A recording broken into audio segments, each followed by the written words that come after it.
L'image populaire de la colonisation au Congo évoque souvent la cupidité individuelle. Pourtant, les archives révèlent une toute autre histoire. Les contrats signés entre l'État belge et les sociétés concessionnaires, comme celui de 1892 avec Labir, montrent une exploitation minutieusement planifiée.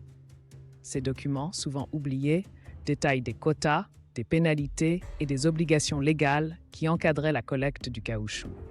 La violence n'était pas anarchique, mais bureaucratisée. Prenons l'exemple du contrat type de 1889. L'article 7 stipulait que chaque village devait fournir 4 kg de caoutchouc par mois et par habitant. Le non-respect entraînait des amendes ou des saisies de terre. Ces clauses étaient présentées comme des obligations mutuelles, mais en réalité, elles légalisaient un pillage organisé.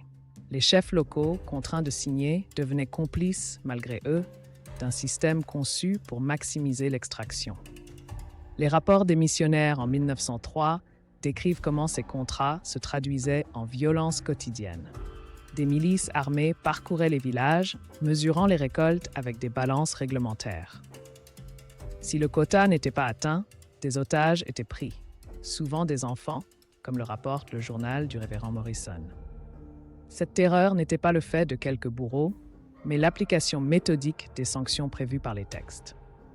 Le discours officiel belge invoquait toujours la légalité. Le ministre des colonies Jules Rankin déclarait en 1908 « Toutes nos actions s'appuient sur des accords valides ». Les sociétés fournissaient des reçus codifiés, transformant le vol en commerce. Même les mutilations, tristement célèbres, étaient justifiées comme sanctions prévues au paragraphe 14 des règlements locaux. Ce système produisait sa propre légitimité, rendant la cruauté bureaucratiquement acceptable. Aujourd'hui, le Musée royal de l'Afrique centrale conserve ces documents sous vitrine, étiquetés « archives économiques ». Leur langage aseptisé masque mal leur fonction réelle, transformer des vies en chiffres. Comme l'explique l'historienne Mireille Tcheouzi-Robert, ces papiers ne sont pas des reliques, mais les fondations de rapports économiques toujours inégaux. La question demeure, quand une spoliation est encadrée par la loi, qui ose encore l'appeler par son nom ?